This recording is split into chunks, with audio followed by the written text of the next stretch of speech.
Salian Bowman was an 18-year-old warm, talented young woman. She followed the path of Amy Winehouse and Adele, seemingly destined to shine in the entertainment industry. However, after an argument with her boyfriend, she never returned home. Born on October 5, 1987, in Swindon, Salian was a promising star. With her lively personality and charming smile, she was said to have the ability to light up any room she entered. In Brighton, Salian loved the stage and enjoyed performing in front of an audience. She could sing, dance, and had studied at a prestigious performing arts school, the British Academy of Arts, which had produced stars like Adele and Amy Winehouse. Salian was working hard to pursue her dreams. With her slim figure and classic beauty, she was also a successful model. Despite being only 18, an age when many people are still unsure about what they want to do, Salian was a vibrant young woman who seemed to have everything revolving around her. She had studied drama at the academy before expanding her career into dance. Family was the center of Salian's life, and she cherished the time spent with them. But her desire for independence led her to leave home and rent a room in a nearby apartment. It wasn't luxurious, but it was her own space, and she loved it.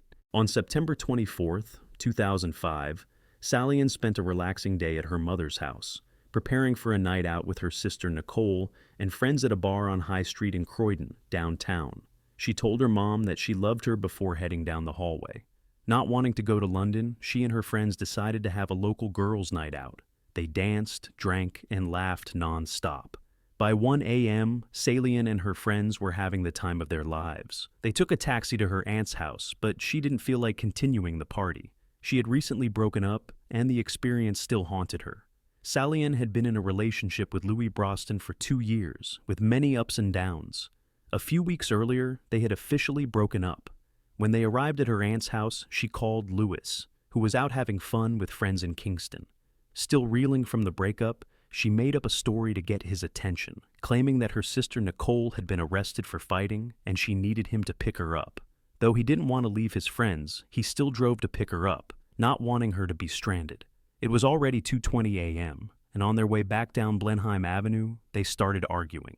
The pain of the breakup and rising emotions made the atmosphere tense. They accused each other of cheating. It was a young love, and the argument lasted about 2 hours, leaving a deep mark on Louis's memory. He recalled that they both were jealous, thinking the other was with someone else, but there were no loud shouts, just harsh sounds that outsiders couldn't hear. Afterward, they made up and kissed, but Salian didn't want him to leave, and they argued again. By about 4:15 a.m., Salian got out of the car, and Louis drove off. He didn't know that would be the last time he would see her. A neighbor reported hearing moans and screams, but the street remained quiet, with no sounds or shadows of anyone else around.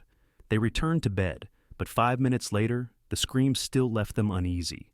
A deep sound and a mournful cry echoed, but there was no sign of anyone nearby. They thought it might be a fox, an animal common in London. The next morning, around 6:30 a.m., the neighbor noticed something unusual, a mannequin-like leg sticking out from behind an abandoned trash bin.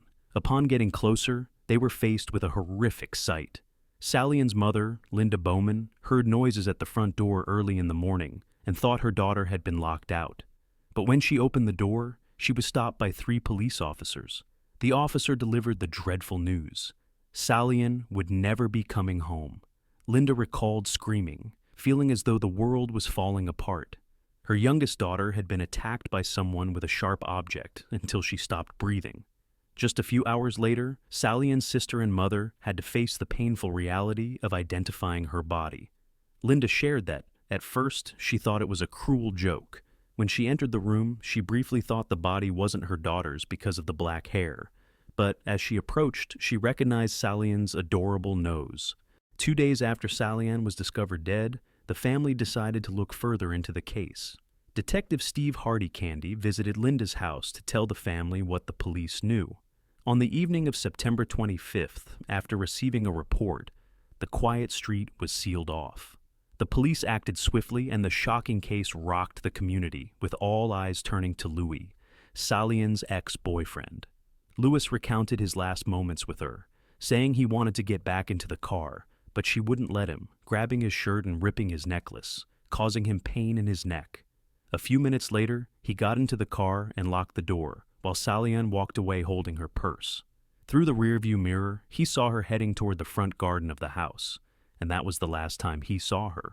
Lewis was arrested on September 26th, being the last person to see her alive and having had an argument with her. The torn shirt and broken necklace could indicate she had been defending herself. However, there were no witnesses, no surveillance cameras, and only DNA left behind as evidence of the perpetrator. The autopsy revealed that Salian had been stabbed multiple times with a sharp object, and even more shockingly, there were bite marks on her neck, chest, and face. Lewis's DNA didn't match, and he was released after 4 days. The case slowly went cold. If Lewis wasn't the killer, then who was? That night in September became a source of unease for many in the area. That night, while Salian was drinking at the Lloyd's pub, 2 miles away, Mark Dixie was celebrating his 35th birthday at the Windsor Castle pub. He was a chef, spending the night partying with friends. After drinking heavily, he left the pub around 2:30 a.m. and headed to a party on Avondale Road. He left behind a scene on the downstairs sofa, seemingly spending the night alone. 9 months later, in June 2006, Mark Dixie was arrested after getting into a fight at a bar in Crawley during an English football match. People were drunk and the situation was chaotic, with the police taking everyone involved. Although the assault was minor, the police took DNA samples. When Mark cried at the police station, the officers were surprised and confused. However, the reason for his emotions soon became clear. It took 2 weeks for the DNA sample to enter the system, and the results were shocking. Mark Dixie's DNA perfectly matched the DNA found on Salian Bowman's body. On June 28, 2006, he was arrested, but he claimed his innocence. In February 2008, at the Old Bailey Court, he stood trial. The jury learned that Dixie had returned to his home on Avondale Road that fateful night.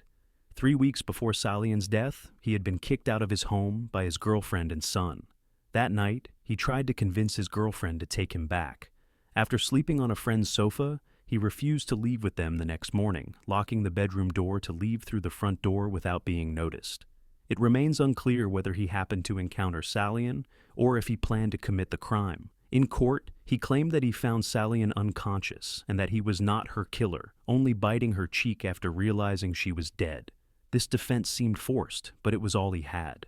He pointed to Salian having argued at the Lloyd's pub before her death, but the jury didn't believe him.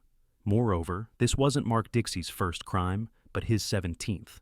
At 16, he had attacked a woman in a car, tied her to a door, and set the car on fire, but he narrowly escaped punishment. In 1998, he threatened and assaulted an international student in Australia with a knife, but only received a fine and was deported. This decision by the Australian authorities caused Salian's mother great pain. She said Mark had been arrested at least 3 times in Australia, but they didn't warn anyone. They just deported him without fulfilling their responsibility. Salian was a star with a bright future, but Mark Dixie brutally ended her life. On February 22, 2008, after 3 hours of deliberation, the jury found him guilty. He was sentenced to at least 34 years in prison, one of the longest sentences in the UK at that time.